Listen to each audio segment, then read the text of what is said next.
Is it on? We ready? Hi, everybody. Good evening.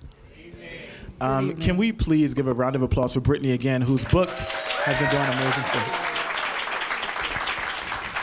So while we're here to talk about Eloquent Rage, we should also note that Brittney has published 2 books in the span of the last several months, one of which just won a pretty major award.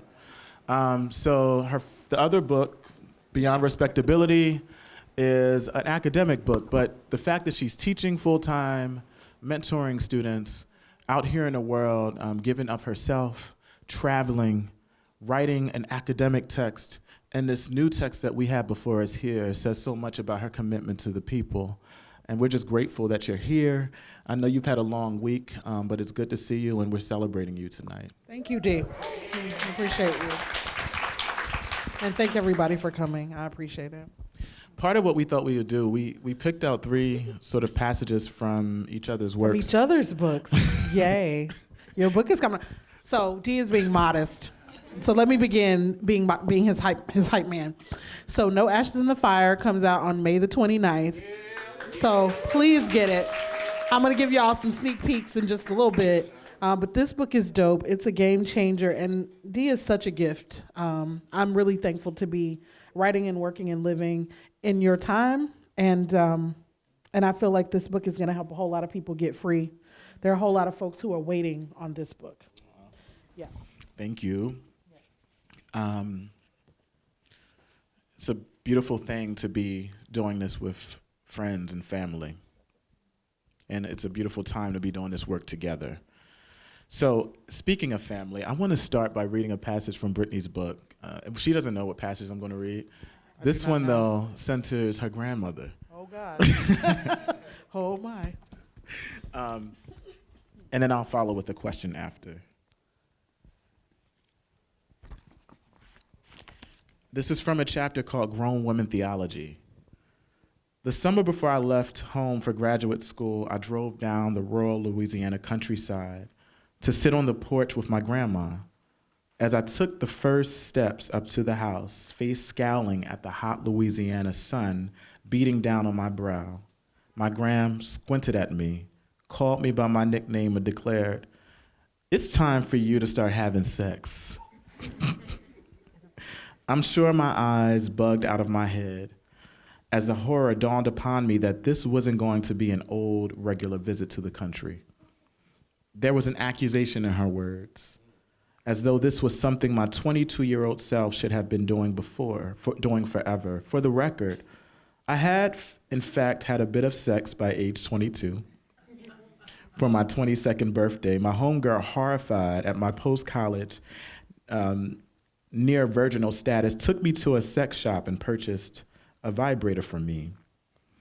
There was a classic black woman read in my grandmother's word, an unspoken, "If that's true, I can't tell." Of course, she couldn't. I was steeped in all kinds of Christian guilt about the little bit of sex that I had had and a copious amount of vibrating I had done. That, coupled with the asshole I had chosen for a first partner, meant that I wasn't having particularly joyful or enthusiastic sex, and most times I was in sanctified denial about my desire to be sexual in the first place. I'm going to skip down some. Comically, she explained to me, she's talking about a grandma, that I should have sex, but only if my partner was willing to wear one of those combos. Combos. What the hell is a combo? I wondered. Condoms? Her colorful descriptions and gestures made it clear that she meant condoms. Grandmama had not been able to hear well since her teen years, when some kind of fever damaged her ears. So when someone said condoms, she heard combos. And skipping a little more. Perhaps it's time for us to read some other sacred text alongside the Bible. My grandmother's words are a sacred text to me, a sacred text of country black girlhood. My mother's words are a sacred text to me, a sacred text of grown black womanhood, the words of Sojourner Truth and Alice Walker and Zora Neale Hurston and Audre Lorde and Patricia Hill Collins and Anna Julia Cooper and Beyonce. and my homegirls are all sacred texts to me. And I want to start there by asking you to talk about these sacred texts. You particularly ground not just your understanding of Black feminism in a sort of genealogy of intellectuals, but Black Southern women. Your grandmama and your mama, who are your people? And how did they come to shape your understanding of Black feminism? How did they shape your writing of this book? Thank you, Dee. You went right for it. Goodness. I mean, it's Crunk Feminist Collective. I mean, let's get you're crunk. right. I'm not shy. I just like to pretend sometimes. Okay. So, yeah,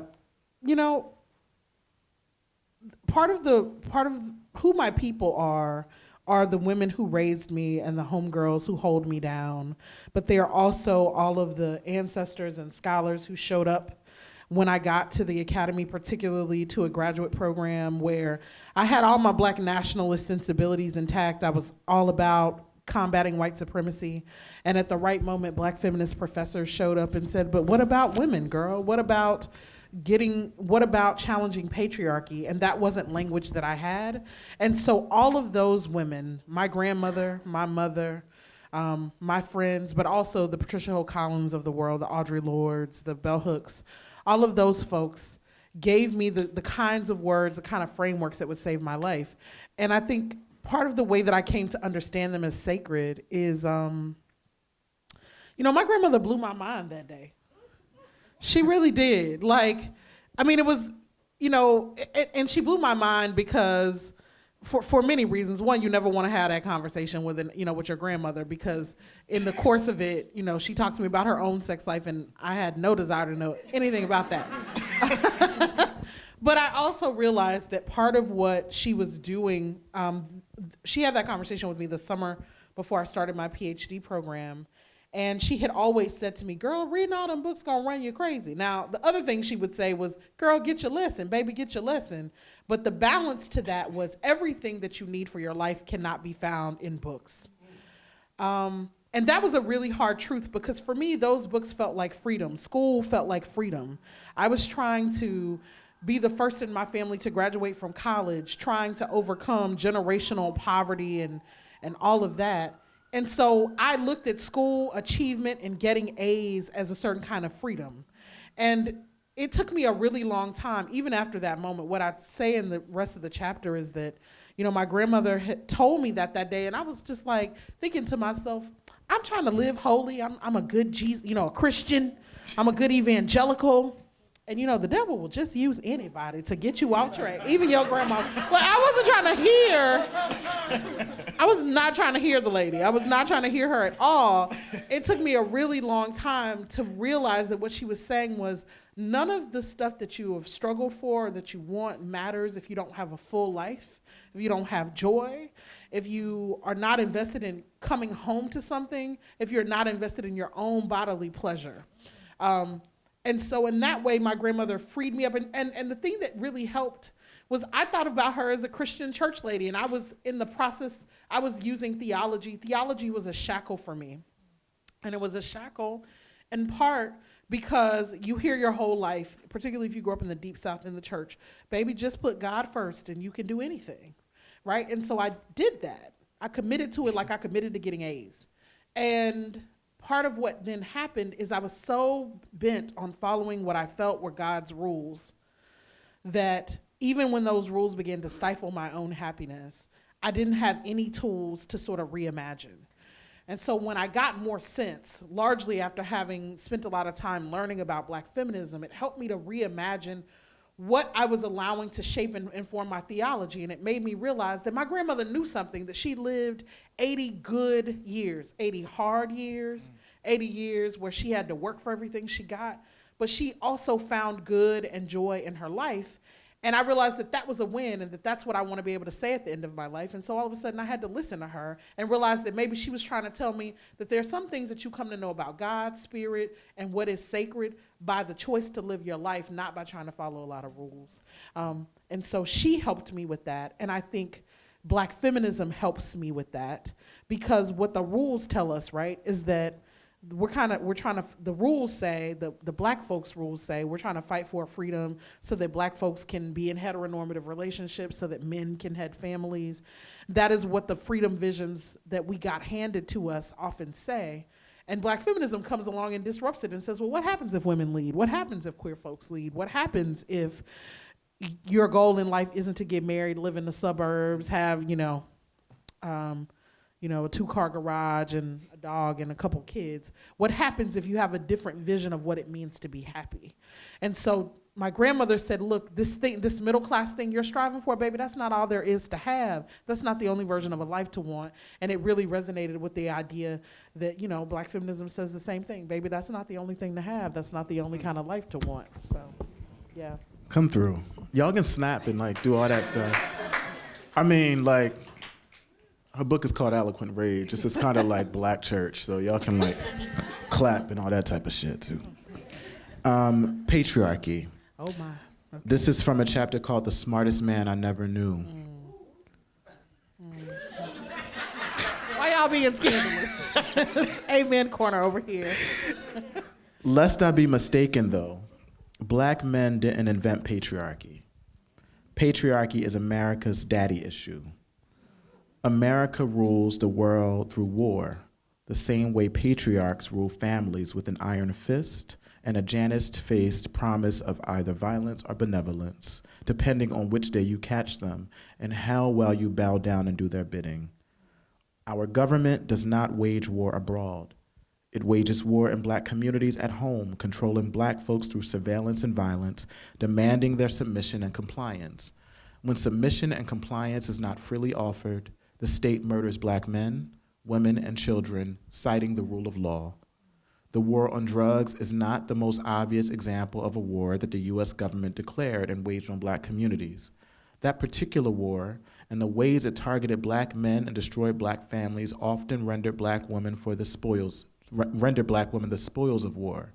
And we have been treated as such, as trophies for men to tote around as evidence of their power and greatness. White men who waged war paraded narratives of black women before the American public in the 1980s, calling them welfare queens and crack addicts, and using hatred of black women to curry favor with the American public. Black men, demoralized by wars both at home and abroad, took possession of the one thing that was left, the women, treating us as their own kind of trophies, pretty objects that bolstered their social capital while commanding or compelling no responsibility from them, for, and to us. Say a bit about how you come to reckon with patriarchy, and particularly as it relates to black men, like your father and those father figures in your life. Yeah, thank you. How does it feel hearing your words read back to you, by the way? Really weird. Okay. Really weird, but yeah, I mean, I guess I'm thankful that I made it through this book, because hearing particularly from that chapter, that's the daddy chapter. Everyone is like, we all, everybody got daddy issues. I certainly have them. And it was a really hard chapter to write. So the smartest man I never knew is my father. I knew my father. But part of what I try to reckon with in this chapter is the father that I knew versus the father that my community knew, because these things did not match. And so my dad, I knew him to be a violent alcoholic who showed up on the weekends and harassed and terrorized and beat my mother, and disrupted our lives. And then, as I got older, my dad got killed violently when I was 9, trying to protect his girlfriend from another man with a gun. And those become the hard truths that you tell, that for me, he was a monster. For his girlfriend and her children, he was a hero. Patriarchy kills black men too. And trying to sit in the tension of that is a thing that I'm reckoning with in that chapter. And and I found it, here was my goal though. So much of what happens when we talk about black feminist politics is that young women really struggle with being black feminist, in part because they feel like it becomes an indictment and pathologizing of black men. And as someone who is deeply committed to the freedom of all black people, I don't want to have a politics that makes black men into monsters, even though the one who was supposed to love me best was very much a monster. to me. And so this chapter is me trying to write through how to humanize my dad, how to understand him with a level of empathy that, so like my dad passed away, but I lived in a small town, and so my community knew him. And so over the course of my life, people would tell me stories about my dad, about how he was deeply empathetic and one of the smartest men that they had ever met. And I was like, this fool that used to call and harass and like come through and just destroy shit and make life miserable. But this is the way that people talked about him. Well, I mean, just like 5 years ago, my stepfather didn't know my dad, but he met a man who did. And he was like, he said that your dad was the smartest man he ever met. And I don't know how to reconcile that with the man who came one night and slashed all the tires on my mom's car, right? What do you do when genius and brilliance exist in the same body with so much destruction? And so I tried to think in that chapter about where did the men in my life get the narratives that they had about how to be men. And so the thing that I want to do a lot in this book and that I try to do, I don't actually want Black people to go away. I want Black people to stop blaming ourselves for every terrible thing we struggle with. And I want that for Black men as much as I want it for Black women. And so so the thing is, I realized but if you live in America, American scripts are scripts of toxic masculinity.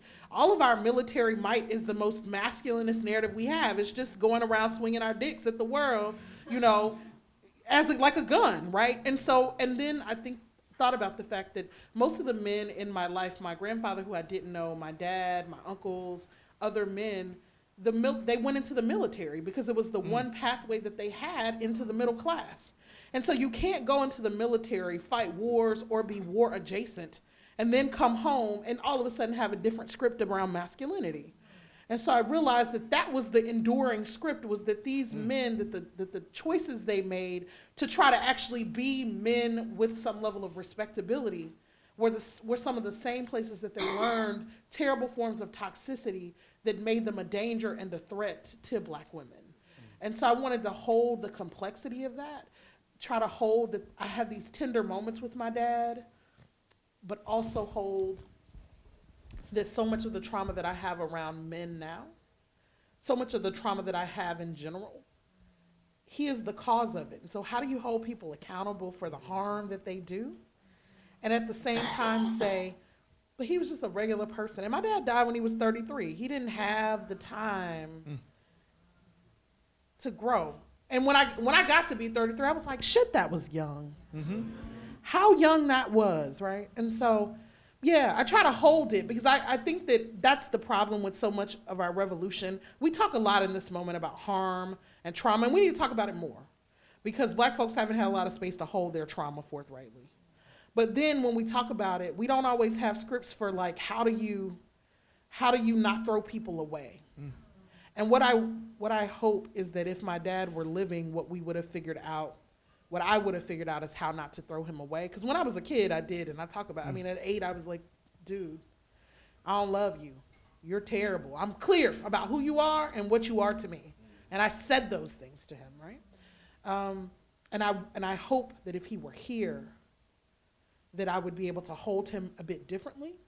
Because what I hope is that the empathy that I discovered that he had, what I hope is that if he had lived, he would have had, that empathy would have led him to the capacity to be more and do more. And so, can we use the deaths that happen to us, that destroy us, that devastate us, as the opportunity to imagine something different? I don't know who my dad would have been, but the freedom in that is maybe that I can imagine that the story would have been different. And maybe that becomes an invitation for the folks who are still living to make the story different, right? Yeah. Thank you. Yeah. Thank you.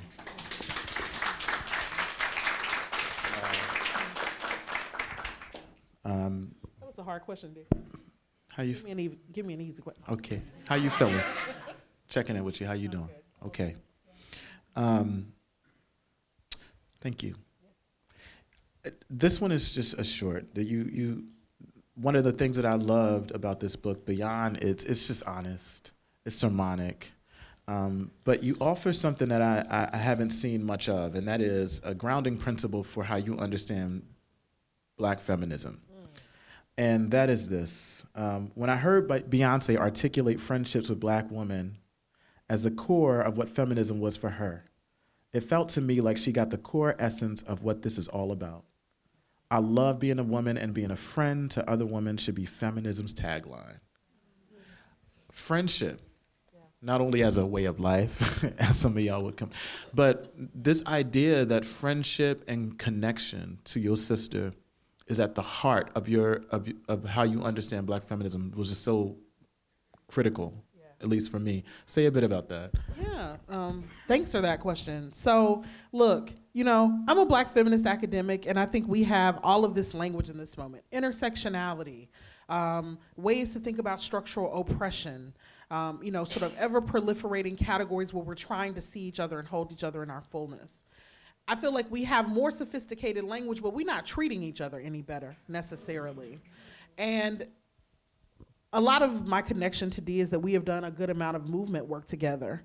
And one of the things you learn when you actually are in activist spaces is that sometimes it's the interpersonal dynamics that rip shit apart. It's not actually real debates over politics.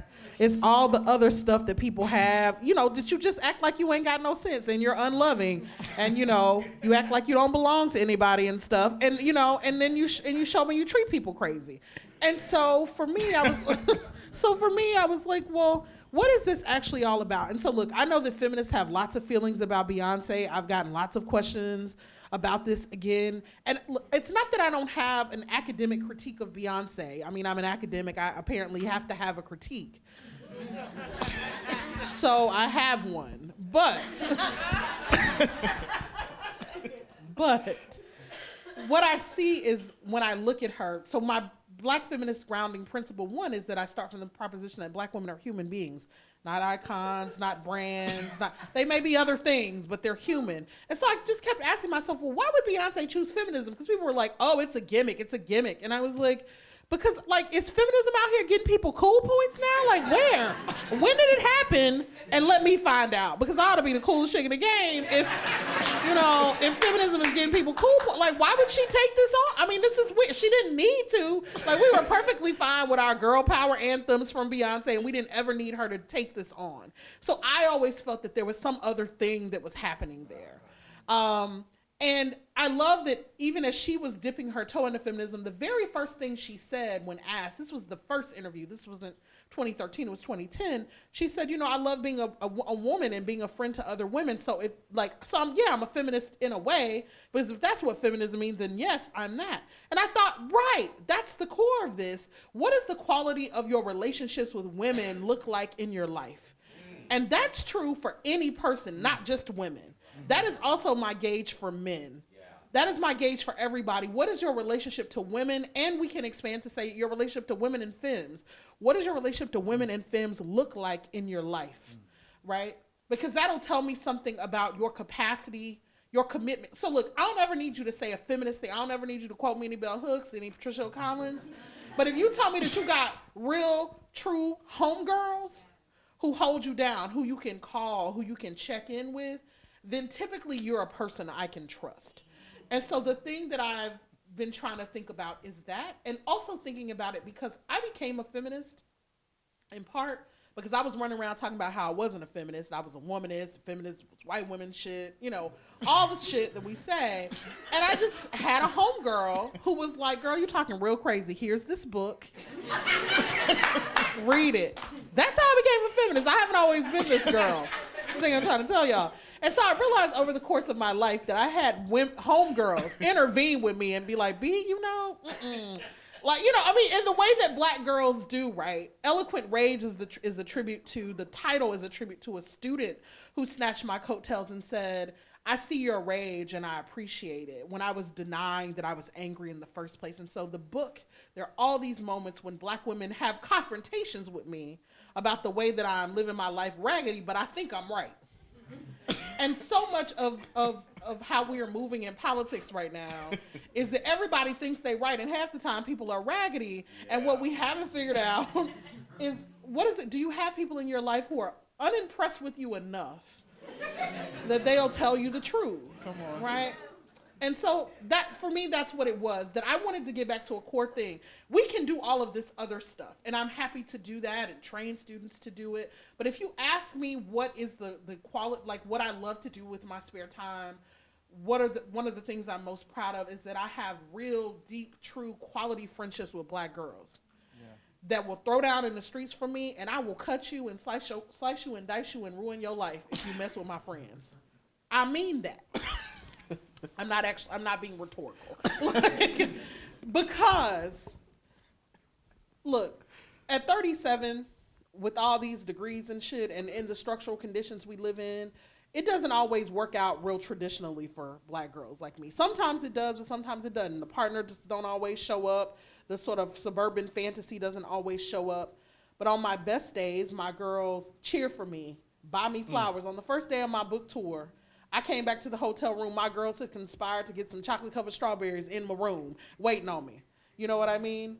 That is love, and everybody should have that. And I think that the core of our politics should be rooted in that. And if we learned how to be loving with each other, some of the things that we wanted to get to in terms of freedom, we could get there a little bit quicker, because it would allow us to deal with each other with a little bit of ease. Well, let's think about it this way. How do you talk to the people that you love about things that matter? And if we thought about that as our principle when we were in movement spaces, that care and that concern, and the way that you're not trying to rip people apart or tear them apart to be right, then I think that we would do better. So, and I saw Beyonce doing that, and I felt like everybody was mad at her, and I was like, well, don't y'all hear what she's saying, and don't y'all see how you're proving her right, And so, look, a lot of the people's resistance to feminism is the same reason that people don't like church. It's like, you don't want to go to church because church people are some of the worst people out here in the world. Like, they're just terrible people very often. And you also sometimes don't want to be in feminism because sometimes the most mean girls who say the most terrible stuff to you are the main ones who are like, but fuck the patriarchy. It's like, yeah, but can you be nice, though, to somebody? Like, let's just begin with basics. Are you nice sometimes to somebody? That's important. Yep. Amen. Yes, that's it. That's it. All right. So I got some questions for D. Now I'm trying to see if I should read the scandalous parts of this book. No. Because I feel like you try to put me on blast. I'm not gonna do you the way that you did me, D. I'm not gonna do you that way. Hold on, let me get my phone. See, I'm modeling my feminist principles right here. Okay, here we go. We friends. This is my brother. All right. So, I love so many stories in this book, but this is one I want to read. One evening after dinner, my father called me into the bathroom. As I walked closer, I could hear the water hitting the bathtub floor with force. The door was slightly ajar as he stood in the tub lathering a washcloth with ivory soap. "Open the door. What you standing there for?" he asked. I walked into the bathroom with as much annoyance as I did whenever I needed to wash. "I'm about to teach you how to wash yourself properly. You can't be walking around here stinking. You're getting older and your body is changing," he said, and he prepared the wash rag and soap as if we were about to begin a legitimate class on proper cleanliness. I stepped cautiously into the steamy bath water. It was the first time I stood in the presence of my father when he was naked, which actually made me forget about how much I hated washing. It was mystifying to stand in the bathtub bare before the man who often veiled his deepest emotions and used the force of his physical power to dominate the spaces he moved through. I stared at him as he stood uncovered, more vulnerable and more self-possessed than I had ever seen him. He was 23 years old at the time, younger than I am now, but he was a father who was raising children. I can barely care for myself at 41, employed and relatively well paid, and cannot imagine all the tools he needed and lacked to properly care for my siblings and me. Get all the way in the water. Stop being scared. You gotta learn to clean your whole body, especially behind your ears and under your balls. He instructed me firmly, but with care and amusement, as we squeezed our bodies into the tub. When we sat down, he moved his hand over mine. Together we grabbed the soapy washcloth and moved it across my neck, behind my ears, along my arms, and across my chest. My father gently washed my back as he instructed me on how best to clean the parts that smell the worst when boys play outside all day. My fear of the bath dissipated more and more after each repetition of calm instruction offered amid safety in the presence of my father, who in other instances used the same hands to do damage. There was a lesson to be learned in the water. Bathing correctly was one lesson, but I also learned how tenderness and violence, care and harm are strange bedfellows. Yeah.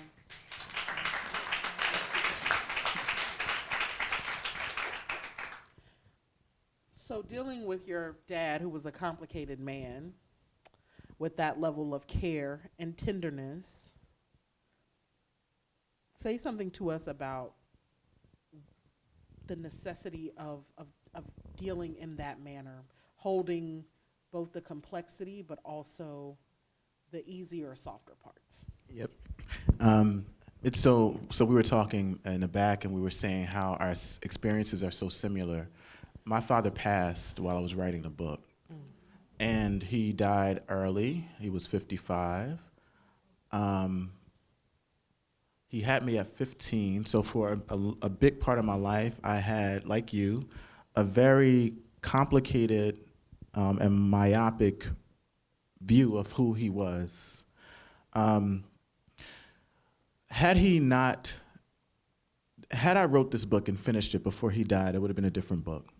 On his deathbed, I think I came to grips with the fact, it finally hit me. Like, I was like, oh my God, he had me at 15. Like, I just never thought about that before. 15 years old. When I was 15, I was in 9th grade.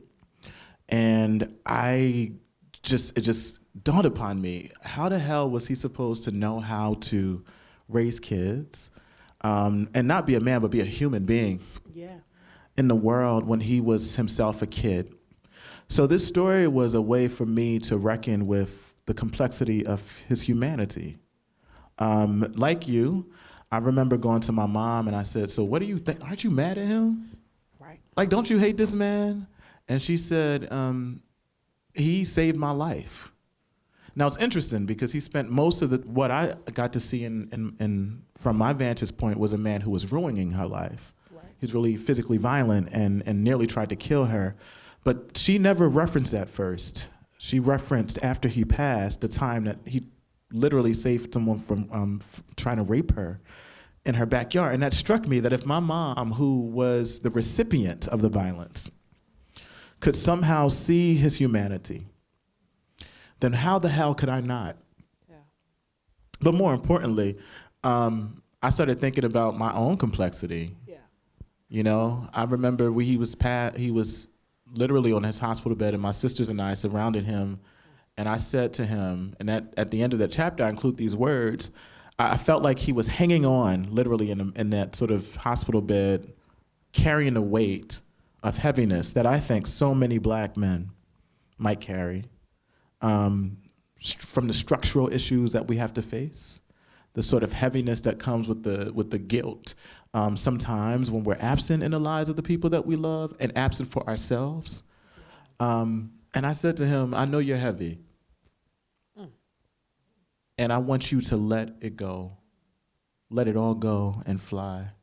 And he passed. And that was a redeeming moment for me. So when I was thinking, what if I not only render his hands as instruments of violence, but also remember that his hands were used to do the sweetest things, like wash his boy when he himself was a boy. And that's one of the moments in the book that I love the most, and I hope it honors him and does right by offering a more complex, nuanced version of him and black manhood. Yeah. That's hard, dude. Wow. Oh my goodness. And mostly I want to thank you for the we were talking about the aftermath of writing books like this, and it's real hard. I'm gonna just say it like that. It's hard. It's not, it's not the mechanics that's not the hard part. It's you gotta go wade into all your stuff. And most of us have a bunch of stuff. And what we're not doing is unpacking it, all the time and in public. That's right. Who can do that? So I want to read this funny part because you talked about your dad being 15 and then who you were at 15. So let's see a little bit of who you were at 14. I was already wary of white teachers. Unlike the trust I had for Ms. Harrison, my black 6th grade teacher who used every subject hour as an opportunity to teach us black history, or Miss Dunham, the black music teacher who took me home some weekends so I could sing as she played the piano, I did not trust white teachers enough to think they would support me. So I combed through the yellow pages in search of a school close in name to Morristown Friends School, the school Miss Leary raved about. The first one I found was Mullica Hill Friends School. Is that right? Hi, my name is Diane Moore. My son is interested in your school and would like to apply.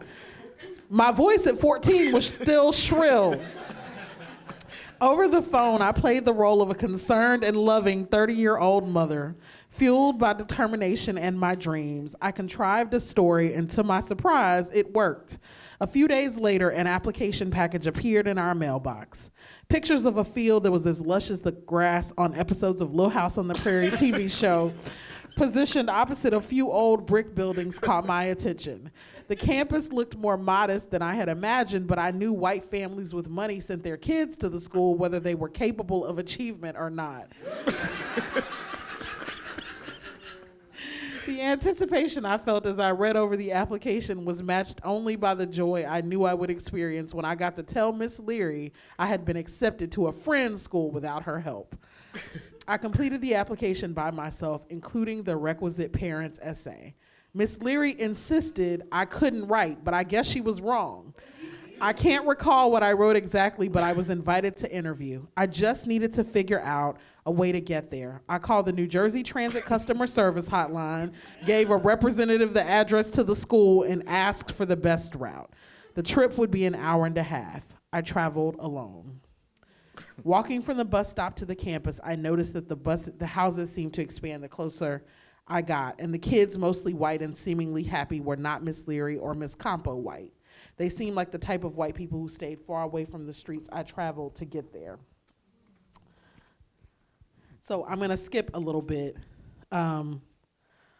Darnell got into this school.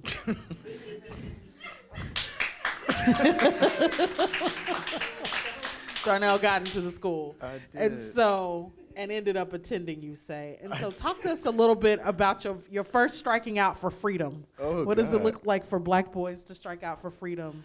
And where do you feel like you got the moxie or the wherewithal to do that, because you were struggling with so much else? I don't know. It's so funny.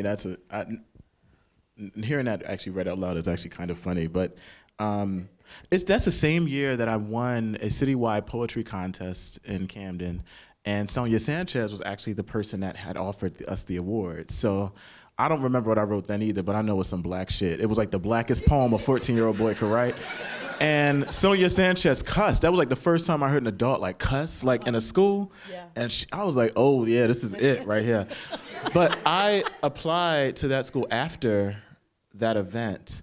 And it was mostly my wanting to prove to this white teacher who stood up in front of my class and said out loud, "You can't write." She said that in front of everybody. And I was like, I'm gonna show her ass, I'm gonna show her ass. And yes. I applied to this school, and I traveled by myself. I got up at 4:30 in the morning, and traveled on 2 public transportation buses, had to get to the suburbs to get to my aunt's house to get a school bus that then took me to the school. And my mom didn't know what school I was going to. And she was like, how you gonna pay for this? But my grandfather paid. But it was something about scarcity and opposition somehow, for some people, can be motivations for us to dream, big ass dreams. Yeah. It was when the cupboards were least full, when my mama could create the most magical meals. And I use that as a way, as a metaphor, to say about sort of my life at that moment was such that it was a lot of violence happening. The school system, I knew it was horrible. And that gave me the sort of energy to want to seek out something different. And it's like I kind of dreamt myself into that circumstance. But I was also surrounded with community. It was those black teachers. Miss Harrison taught us African history, y'all, in math class. Yes. I don't know shit. That's why I'm bad at math now, because I'm like, she was doing black. I was like, can I get a trigonometry or something? What are you talking about? But it was those folk that really gave me a sort of a sense that within me was magic. Yeah. That I was in possession of self-determination. That and I didn't have those words, but I knew I had the wherewithal to go after the shit that I knew I deserved, despite what this white teacher was saying to me. And I don't know. It was and I wanted to make my mama proud. Yeah. And she was proud, but she was worried because she was like, I don't know how this bill getting paid, but we're going to make it pop. That's right. Yeah. No, and it's just important for us to always be reminded of the kind of stuff black kids have to do to make it. So this is my last. I have so many ones, but okay, I'm going to pick this one. All right. Billy was just my third or fourth secret. Oh, Lord. Okay, go ahead. Later, I'm going to ask about Billy. I want to know all the stuff, all the secrets. Always in the dark of the night and always alone, I found touch and sometimes violence. Not that time, however. I searched and left the park with an answered prayer. It was a peculiar blessing, not unlike Terrence's innocent kiss or Jason's hugs that fueled my wet dreams every night. Those encounters were so memorable because they represented the fantastic, surreal power of fugitive freedom. Queerness is magic for those brave enough to make use of it, but it can feel poisonous for those who have yet to give in to its power. I sensed Billy's magic. So I traveled with Billy to his home in Northwest Philly. No overnight bag or change of clothes, no toothbrush or condoms, no clue how I would get home, and no contact with friends for several days. No cares in the world, including for myself. No money, no sense of Billy's last name. But we held each other every night. For that short time when we lost ourselves in our sweat, stale breath, and questions, there was no abandonment or fear of rejection. In Billy's cluttered 10 by 12-foot room, our bodies intertwined. We shared secrets we would later forget. We giggled at horrible jokes. In his wisdom, Billy encouraged me to push through college. We held hands, listened to music. Only the faint concerns of acquiring HIV after days of unprotected sex broke our harmony. But even the thought was not enough of a warning to convince me to leave or get condoms. How could I? The presence of arms and hands and tender lips and empathic hugs and loving thrust and seeing eyes was too irresistible for me to fear death. I had buried my fear of HIV years before when my Aunt Cookie told me at the age of 15 that a second cousin I had never met was gay. She didn't actually use the word. She made a hand motion others use when they wanted to communicate that someone they knew was a fag. And for the fag, risked like any dream of his desires for acceptable intimacy seemed to always be broken. Aunt Cookie quickly added, "Your cousin's name was Darnell too. He died of AIDS." Her semantics game worked. I would never again say AIDS and gay without interpreting them as synonyms. My fate was sealed. I was gay, and therefore AIDS would be my fate, just like my dead gay HIV-positive cousin, whom I had never met, who may have only existed in Aunt Cookie's imagination. But I kept my cousin alive in my dreams. I imagined that his skin was smooth and as brown as maple. His eyes were deep and dark. His hands were strong, but smooth enough to be held by the hands of another man. His back was perfectly postured, strong enough to carry his lover from the sofa to the bedroom. He was the black man I learned to openly shame and secretly admire.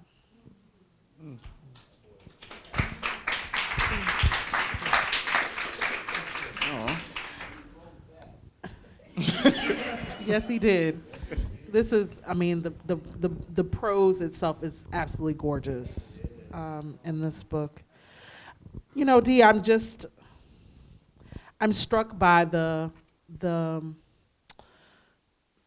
toughness of a young black gay man coming of age, trying to find his way, and the way that even in the midst of struggling with it, that there was these sort of really intentional choices that you made that suggested that you were going to figure this out, that you drifted toward care, towards touch, toward real intimacy, that you, even when a family member in some ways deployed this cousin against you, that you use the power of your own imagination to imagine a different set of possibilities for him, to fill out those outlines in a way that were deeply human. And it strikes me that this is some of the compass that you draw for young folks in this book.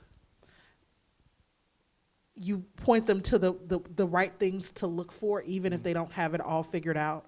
And you keep on reminding us of the power of imagination, even when you haven't gotten to the material thing that you need yet.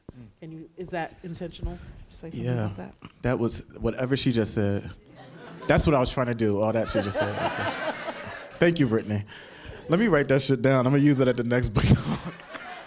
Can you write that down? You ain't got good sense. I'm like, I tried to deploy the power of...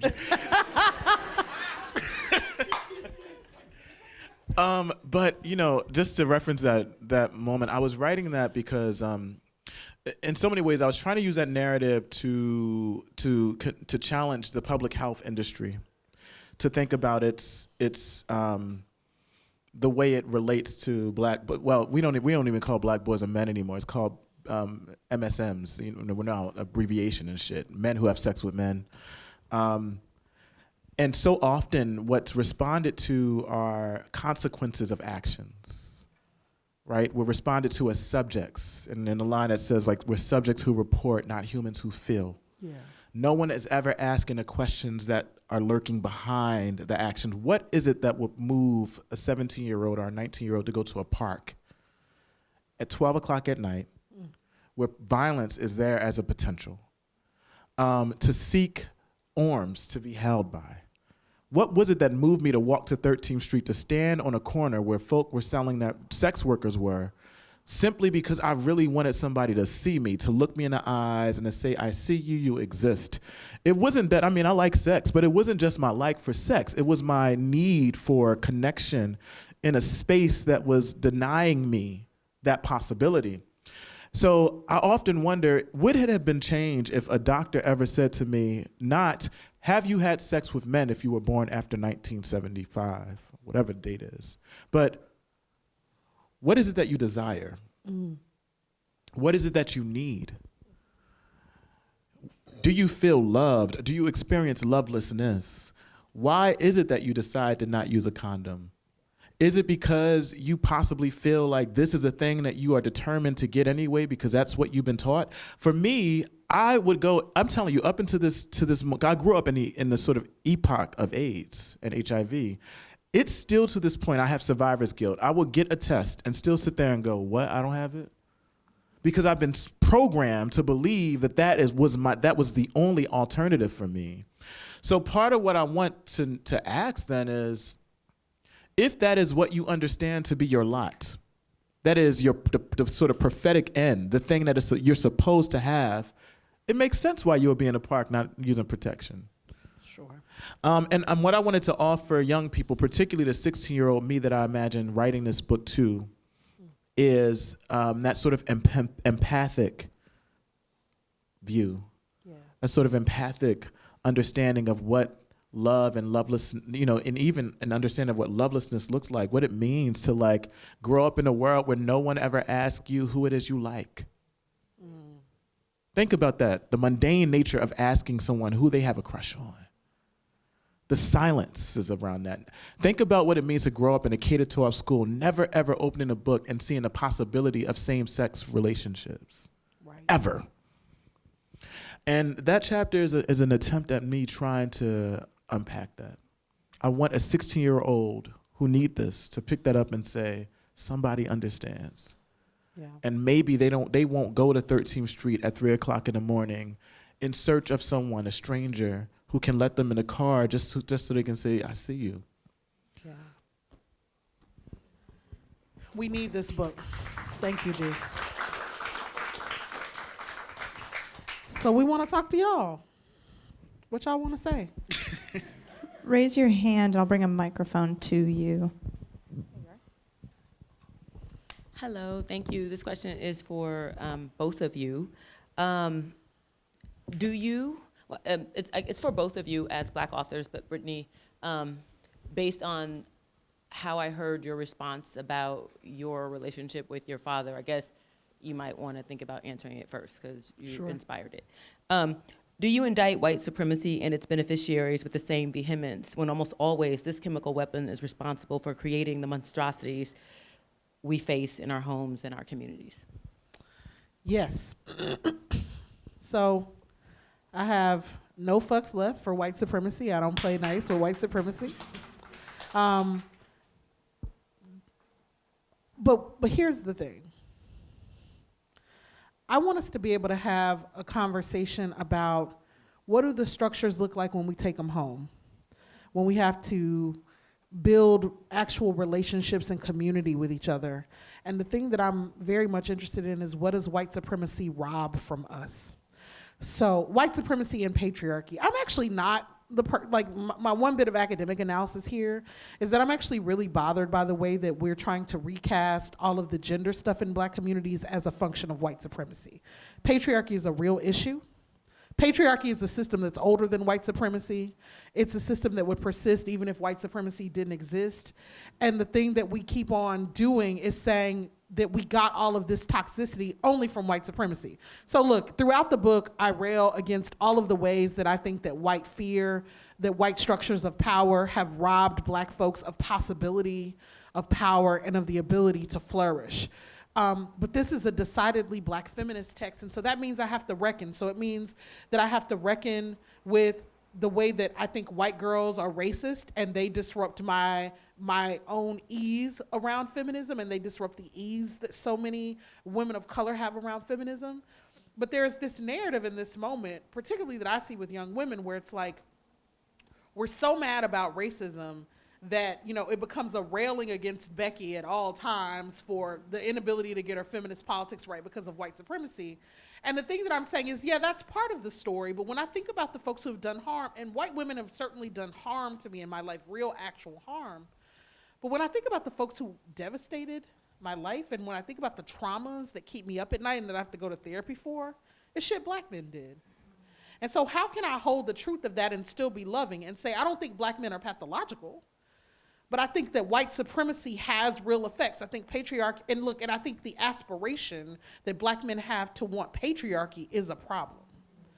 And so I want to hold the truth of all those things. But yes, I also think a lot in this book about the way that white people's fears get treated as facts, and the way that Black people's fears get treated as feelings, right? So for white people, you know, I've been saying, white people's feelings get treated as facts, and Black people's facts get treated as merely feelings, right? And that's a function of white supremacy. It's a function of a white supremacist knowledge system that says, well, where's your evidence that all the terrible things that you say are happening is happening? Where for white people, it's like, well, we feel like such and such is suspicious, therefore he is suspicious, and the cops are just gonna come over to the Starbucks and snatch you on out of the place, right? That's feelings being elevated to the level of fact.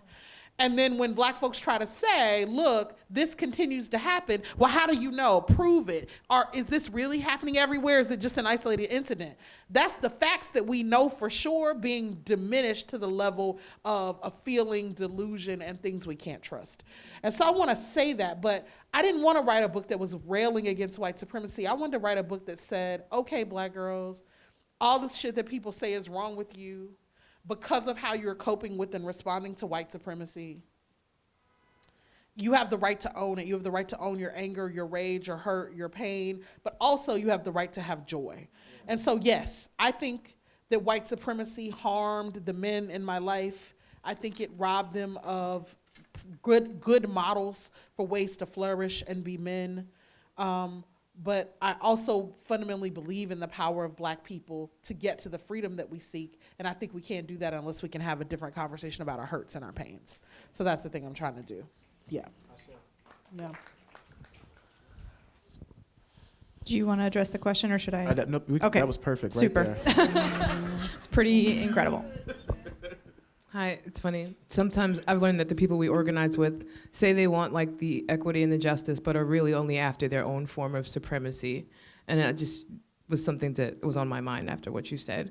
But the question I have for you, for both of you, is because you sort of approach talking about class in your work, but it's not something that I hear like consistently. And I'll share, after a series of traumatic experiences, largely in faith-based settings and in my home, I became the first person in my family to get a bachelor's degree and a master's degree. You are the reason I'm applying to PhD programs this year, because there are not enough of us. And so one of the things that struck me after getting my master's degree, I was sitting down with my grandmother, and she didn't understand for the life of me why I would leave a job just because I wasn't happy there, right? Like she's not of that generation, right? And so a strange thing happened after that conversation, and in its subsequent conversations and visits with my grandmother, she began to use her white people voice on me. And it was the biggest taking aback. It was another way that I was othered in my family.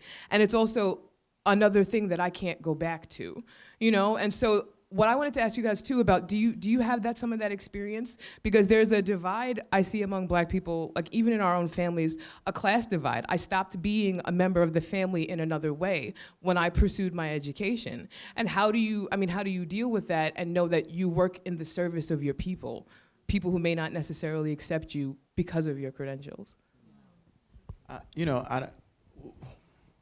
I don't know. I just have a really my family. They don't do that type of shit to me. But part of the way I think I'll respond to your question is, so class. Yes, I think it's present in both. Class analyses are present in both of the book. That we're both writing with a sort of sense of how class operates, but also class in relationship to geography, where we're living. You're in the South. I'm in an urban space in the Northeast. But what I wanted to say in response is that I was interested in analyzing and having a sort of self-reflexive analysis. That is, analyzing my own understandings around class and also in relationship to my family. So part of and in relationship to my community. In the last chapter, I try to wrestle with my own complexities, what it means to be within a community, having access to certain, just having access, period, having access to certain peoples, having access to certain amount of power, and how that had me read or interpret the actions of, say, organizers in the spaces that I was working in. And I tried to be very honest, not about, I think, the way that they were interpreting me as somebody who came with a sort of certain array of privileges, but I was trying to interrogate myself. So throughout the book, I think I struggle to do that. Yeah, we have a bunch of class issues that I can attest to that I've experienced in my own life, but I was really interested in how I shore some of that shit up myself, and how my interpretation of my people has often been shaped by my class positionality. And not just class, and we can be more specific. The amount of money you make, the amount of degrees you had, and how we sort of use those as a lens for whose word gets accepted as word, who we think have analyses, who we think get it. And that was what I was really interested in. Because what I discovered in my writing is that a lot of the ways that I've read people in my community and my family has so much to do with a lot of that shit I had the unlearning to do. Sometimes we have to unlearn the ways that the academy and the ways that a neoliberal society will tell us that the getting of those things puts us in position to analyze somebody and as if they're not analyzing us already. Sometimes that speaking back is a critique, and I want to hear that sometimes. Yeah. Let me add. So when I got my PhD, I had a graduation party. My auntie was sitting in the room just staring at me, just staring. And I was like, why are you looking at me like that? And she was like, I'm just trying to see if you done changed. That's it. Right? Yeah. And so while I was annoyed slightly, like, whatever do you mean? I also got it, that it was her way of holding me accountable to something. And so what I want to say is that I do think it's hard, and I think that there's pressure on all sides. So I talk a lot in this book about how when I was growing up as a kid and I got, tagged as academically gifted, all of a sudden I was moved from classes with black kids to classes with white kids. And so black kids bullied me. So I didn't actually have any black friends really until I went to Howard. I mean, it's why I went to Howard. because I was just bullied and told that I was acting white for my whole childhood. But one of the things I've discovered in the process of talking about these books, talking about Beyond Respectability, my academic book, and Eloquent Rage, which is such a different book, is I think that one of the reasons that I've been so committed in my career to talking in both registers, to talking to home folks and talking to academic folks, is because it was the thing that dogged me throughout my childhood, that everybody said I sounded white, acted white, talked too proper, wanted to be white. And I'm like very happy that I figured out how to code switch properly at this point, because it was not inevitable that it was going to turn out that way. And so for me, it's a healing practice to have figured out how to be in community with my own folks and to not let all of the academic ascension rob me of the space of connection. Yeah. And that has been an intentional commitment. And so, my grandmother said things like that to me. Well, baby, why you don't just go up here to the local college and get you a clerical degree? So what I will say is that she didn't always understand me. My folks, look, my auntie, this same auntie who was looking at me crazy, I love The Big Bang Theory. I know it's very white, but I love it anyway. Yeah, it's my show. And she watches that show and she loves it too. And she's like, you're like Sheldon, which is an insult. It's like, because Sheldon is terrible. And I feel like it's her way of saying, baby, you real smart. I don't get you, but you real smart though, right? And so what I would just say to you is that I get it on all sides. That most of the time when my folks see me doing my thing, they're just like, you look real pretty on TV, real pretty. We don't know what you were talking about, but you looked great. And so, yeah. So I think that we have to do our own healing around it, and maybe thinking about that maybe that part of your grandmother's response was that she felt afraid. Yeah. She didn't know how to relate to you, and maybe she felt judged by you.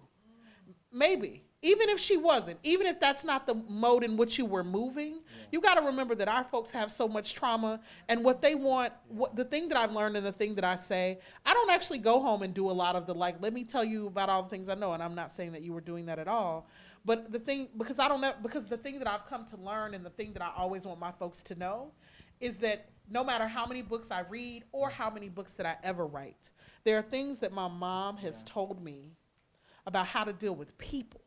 Yeah. That have made my life infinitely easier in institutions, and I could never learn it in a book. And there are things my grandmother taught me about, how to trust my spirit. Yeah. And how to trust when somebody ain't right. And when it's that thing, they be like, your spirit, my spirit told me you wasn't right. But that's my grandmama and my mama all day. Yes. And look, and when I was getting my PhD and they fucked with me at different parts of that process because it's a hazing process, the thing that got me through it was I would just sometimes be like, but I am Luvinia's granddaughter, and I am Debbie's daughter, and I know what I am made of. And even if these folks can't see it, I'm very clear about who I am. And so when my friends who didn't always have that same level of self-possession were coming through institutions, it would crush them. And then they wonder why I can be okay. And it's like, because I know whose child I am. I know whose community I belong to. I know who raised me, and I know what they put in me. And mostly what they put in me was, baby, we don't care how smart they are. Don't take nobody's shit. You ain't got to take nobody's shit. Yeah. And so when I go home, that is the space I move in, is I try to remind these folks, you raised me. This is who I am. And when my mom and my aunties don't get me, then sometimes that's the thing I say back to them. They'll be like, well, all this, you ain't gonna never have nobody. Why you ranting on Facebook all the time about feminism, And I just say to them, I am who you raised me to be. That is always my response back to them. This is who you raised me to be. And you raised me beyond who you got to be. Amen. Right? And so that has helped my mama and my aunties to... Yeah, it has helped my mama and my aunties. So I would just say that to you, that I try to see what is the thing that maybe my presence means for them. What is the thing that they are afraid of? I think my grandmother was afraid for me. When she would say, baby, all them books gonna run you crazy, so much of that resonates with me more now. I'm like, you actually wasn't wrong.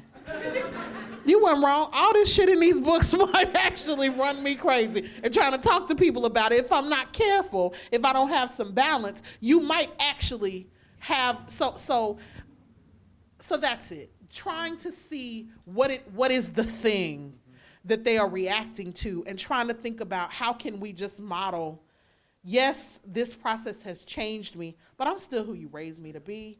And I have deep appreciation and gratitude for everything you put in me, because that has allowed me to go this far. And I think sometimes whenever I figured out how to move in that space, and I didn't have it when I first came home from college, sometimes in grad school I would feel real isolated, and I just figured out all these things exist in me and they all work and they're all tools and I can use them and pull them out at will. And what is more funny is now I move in academic spaces far more like my grandmother and my mother than I ever intended on, because I just don't give a fuck anymore.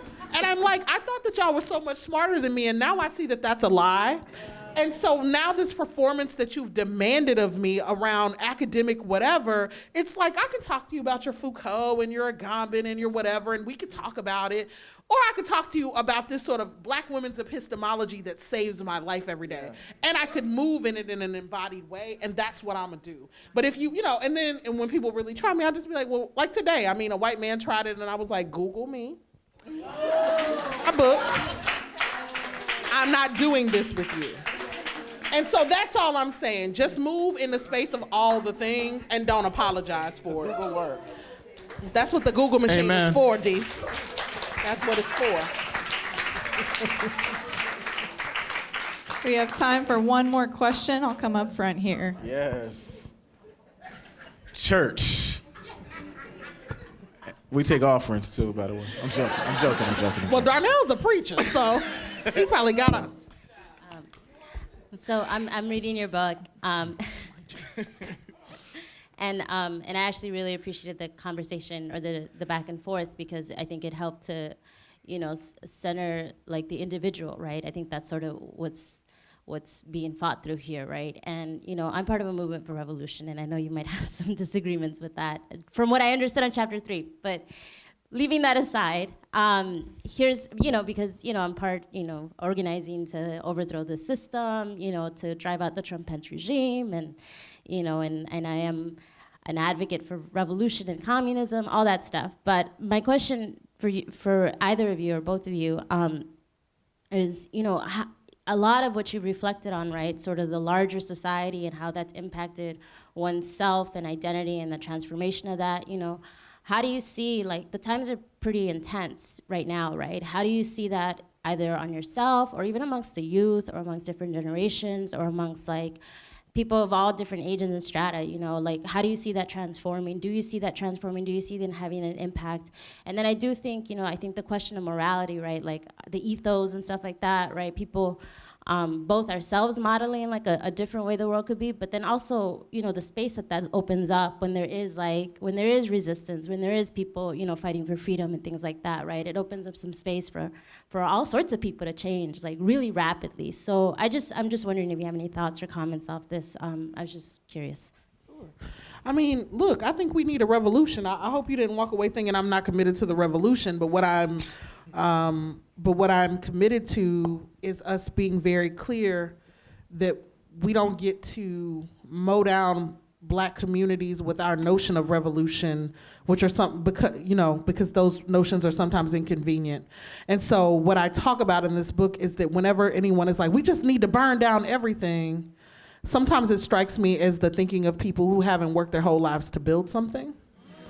And so, yes, I think our system is fundamentally evil, rooted in settler colonialism. Capitalism eats folks alive.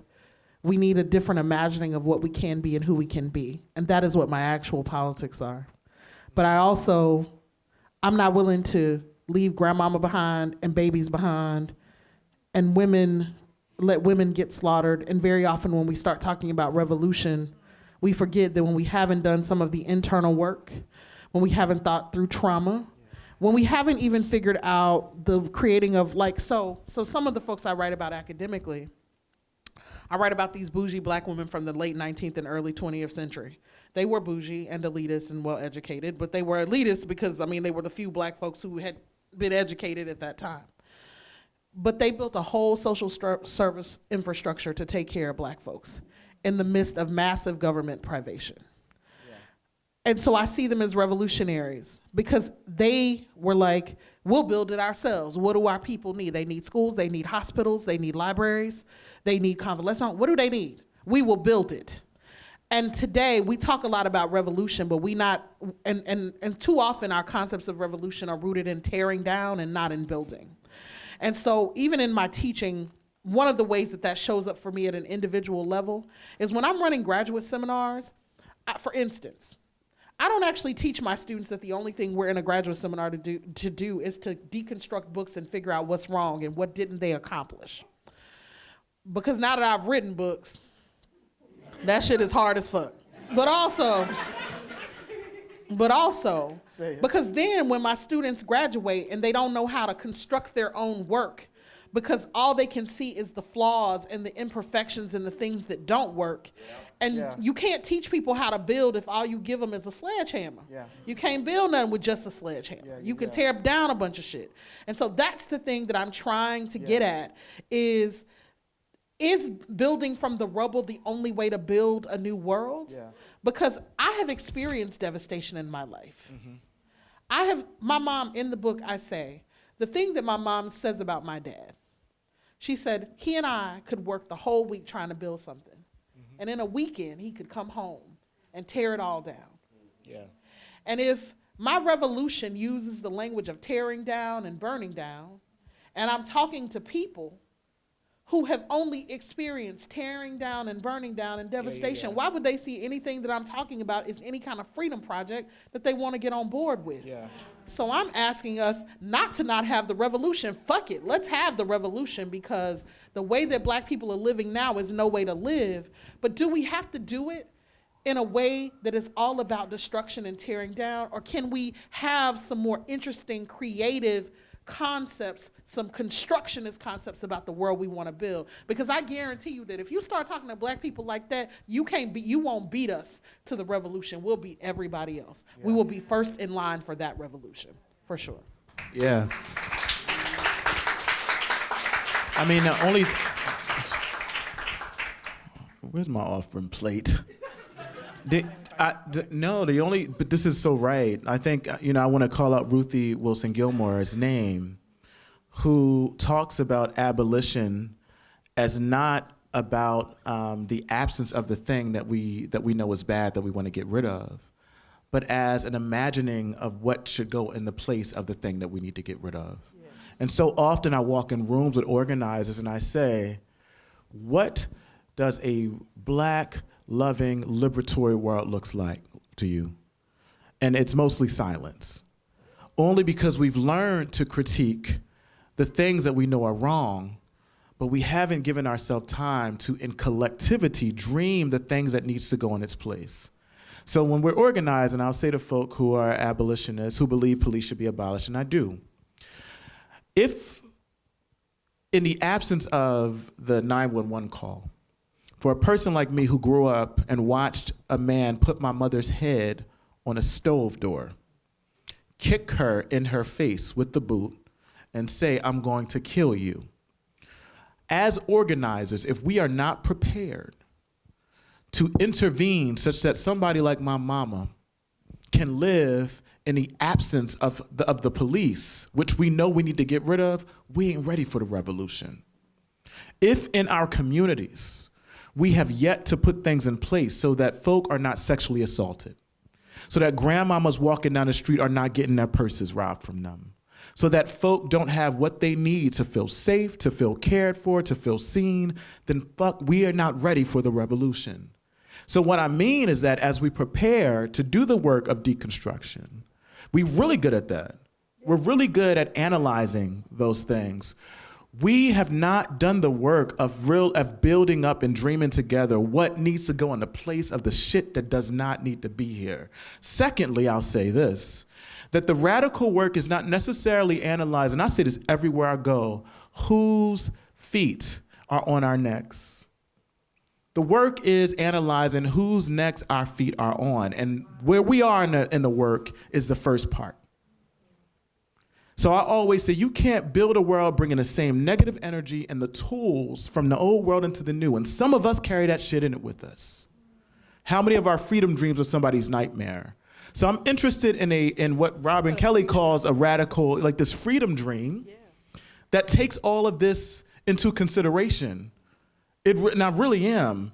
So yeah, I'm down for the revelation too, and I call for it, and I'll talk about that in the book some, but I also know that we have to struggle together to figure out what our peoples need, particularly those who are existing on the edges of the margins, such that in the absence of the behemoth, that is all of the systems we just talked about, we don't have in place any other mechanisms to do them harm. And until we can develop those things together, we ought not, let's call for the revolution, but let's not destroy until we can figure out what we need to build. Or let's destroy and build at the same time. Preach real good. Preach real good.